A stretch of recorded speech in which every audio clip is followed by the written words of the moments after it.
My name is Petrina Adusei. I have been married for over 3 years. I'm not sure where, I can't do the math right now. And I'm a clinical health psychologist based in Ghana. So I'm very passionate about mental health. So that's what I do for a living.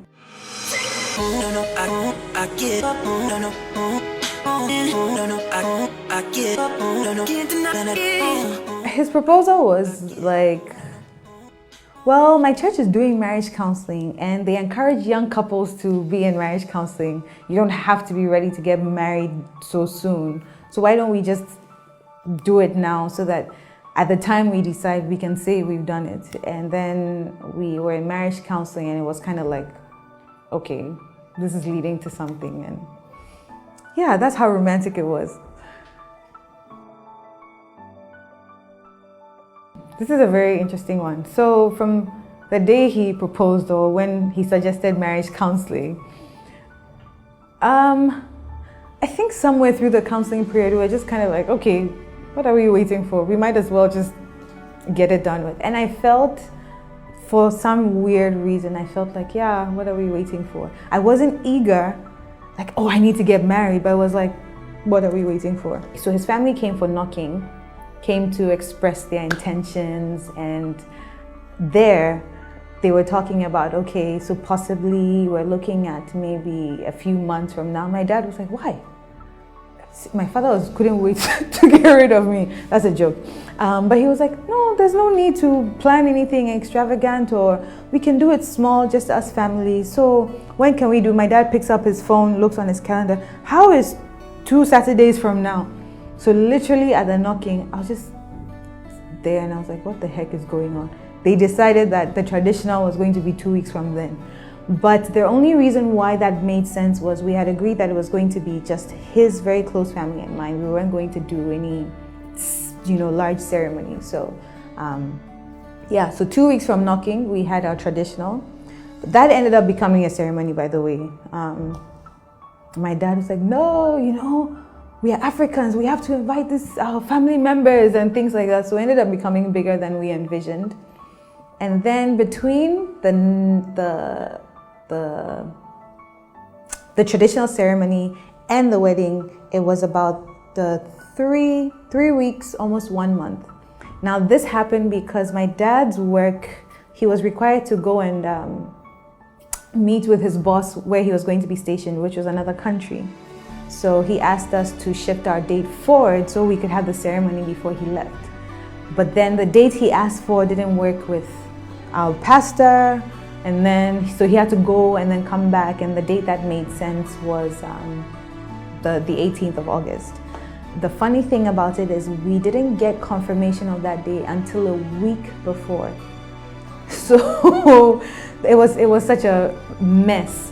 When I was telling my friends about it, some of them were like, oh, you didn't want us to come, so you didn't give us ample notice. I got questions like, are you sure you're not pregnant? The way this thing is coming out of nowhere, I wasn't at the time, but it's neither here nor there.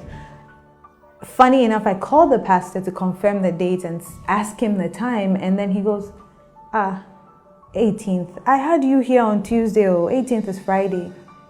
I have a program on Friday, and I'm like, dude, we've just printed out the invitations that are going out a week before. So he said, let me call you back. And then he calls back and he says, okay, fine, we can do the 18th. So yeah, I called people and I was like, okay, I'm getting married next week. Can you come? And so that was my weird, there's a lot more in there, but that was a roller coaster that took place. All my vendors were so amazing. I'm so grateful for all of them. Honestly speaking, I think I had the best experience with my vendors. When I was choosing husbands, I chose very well, in fact. Okay, no, it just so happens that my partner is in the industry. He's a vendor himself. So he knew most of the vendors. He was friends with most of them. Our planner, he had been friends with our planner for years. I really liked her. I love her, actually. She's like family. And so naturally, she was the one who planned the event. And yeah, they handle things. Honestly speaking, I think there are very few brides like me. I didn't worry about anything. I wasn't fussy about anything. They asked me what I wanted. I said white and gold. What do you want the centerpiece? I was like, simple. She's like, give me more detail. I'm like, that's simple. Just gold. Just keep it very simple. My dress, yeah. I actually didn't think about the fact that I was supposed to have a wedding dress. And then my sister-in-law was like, so what are you wearing? I'm like, I don't have anything.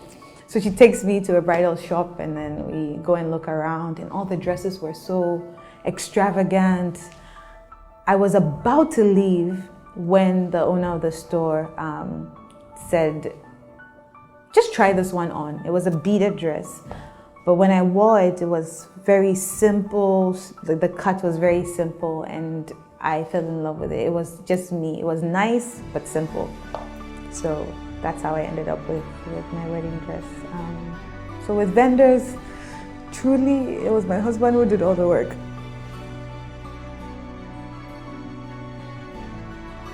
My preference originally was for us to go to Registrar General and go and sign.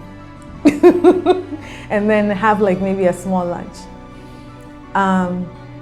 Stephen's family, they had been waiting for him for quite some time, and I'm the firstborn, so our families were not having it. So then our agreement was that, our original plan was, in the morning, we would do, this was before everything, we would do like the small traditional, just his family, my family. Then when we're done with that, he and I would sit in his car together, drive to my pastor's office, go with our witnesses, do the very quick ceremony, sign there, come back home, have lunch for about 50 people. And then maybe later on down the line, especially when friends from outside could come, maybe we could have a reception or something. But that was our original plan. Considering our budget, considering what we wanted it nice and simple and small. I mean, from what I've said before, you know that didn't happen. So we did the traditional at my house, naturally, my parents' house. Then we did a church signing, but our family members, aunties and uncles also insisted, so they had to arrange some small chairs, you know, in the pastor's office, and then we signed there. I never ever saw myself walking down an aisle with a veil. It's something I never wanted, never desired. If I could go back, I wouldn't do that. So even the church wedding, I think, was bigger than how I had envisioned in my mind, because there were other family members besides our witnesses there. So we did a church signing in the pastor's office, and then the reception was a garden reception, because I like nature.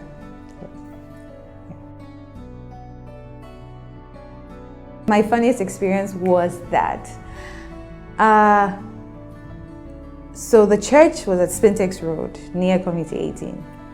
I live my parents' home is not too far from there. Stephen's older sister lives like right across the street. Like you can literally almost throw a stone and it'll land on her compound. I'm exaggerating a little, but less than 5 minutes away. So I get to the church, and then they take me the back way to the pastor's office, and then they put me in the waiting area.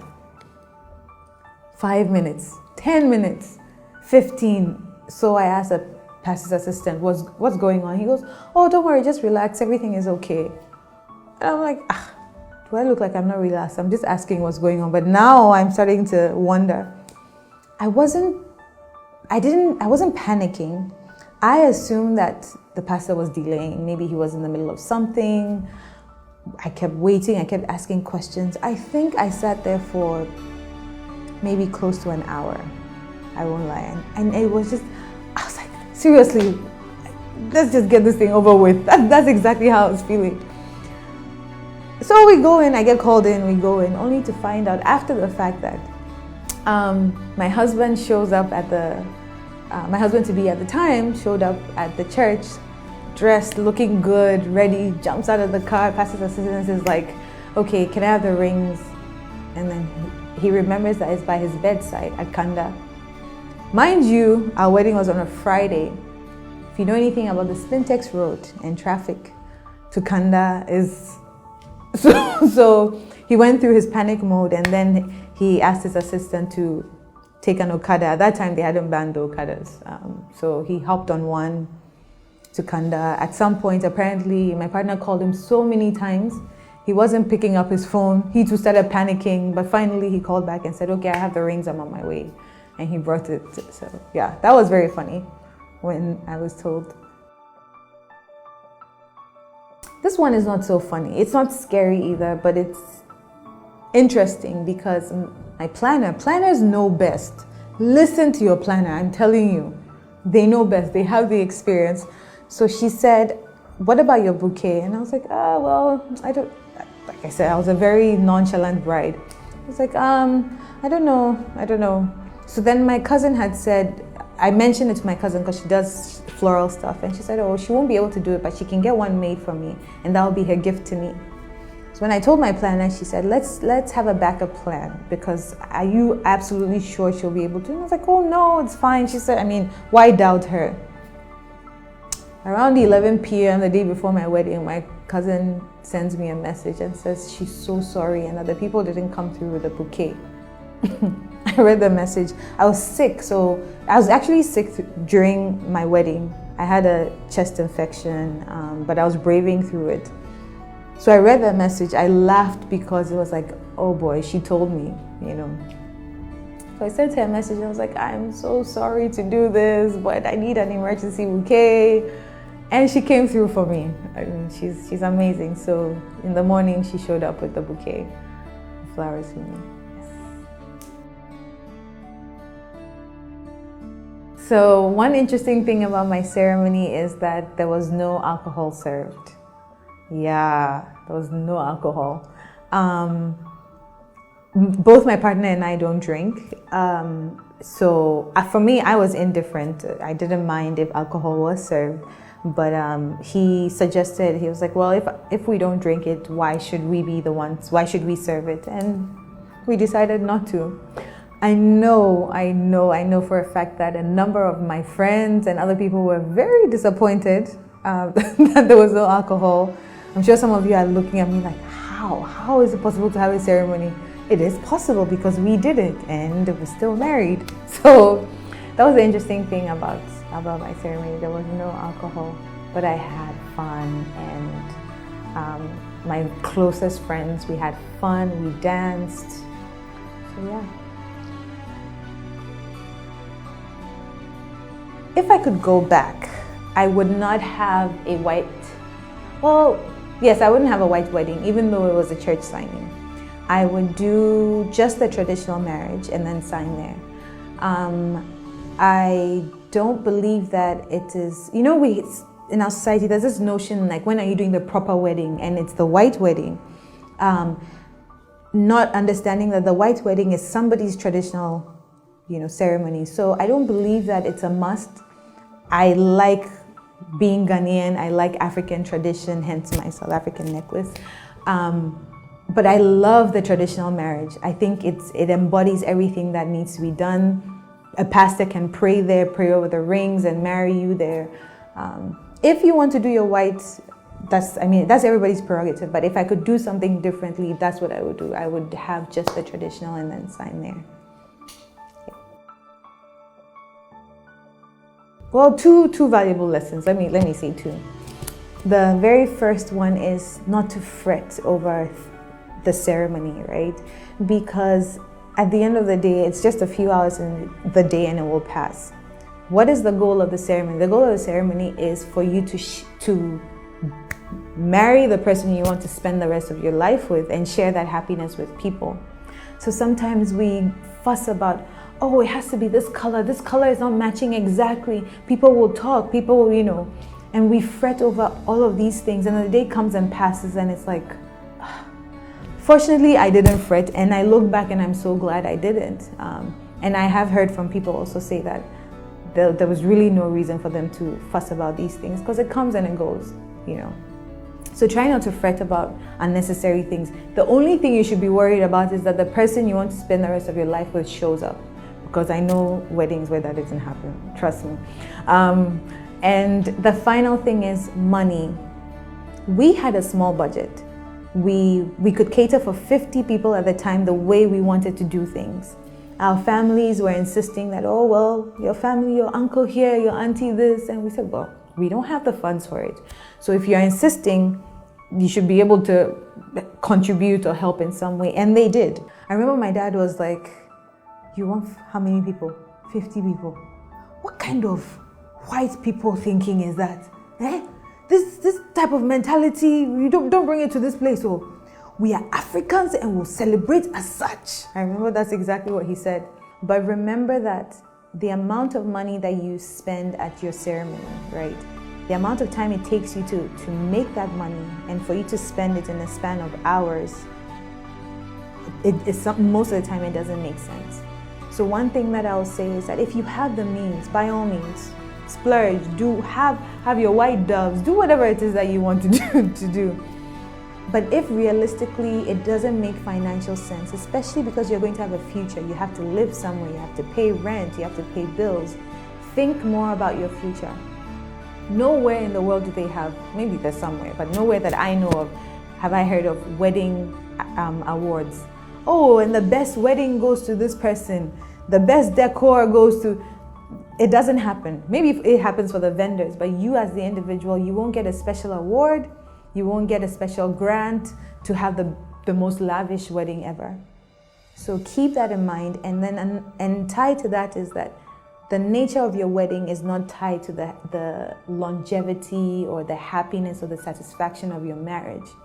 If that were the case, then we should all borrow money to have lavish weddings, right? But there's nothing that guarantees that once your ceremony goes a certain way, your marriage will be great. And most of the time, that's what people focus on. They focus on, when they think about, I'm getting married, it's, I'm having a wedding ceremony. And then when they go back home and they're faced with each other in the marriage, it's like, great ceremony, dysfunctional relationship. So back to what I was saying, be mindful about what you spend for your ceremony. Don't go outside of your means. Don't borrow money. Don't live outside of your means for your ceremony. So, two things again. I'm a two things person. So the first one is that it's important for us to understand that two people coming together are two individuals from completely different backgrounds. Even siblings who grew up in the same home, right, are different in some ways.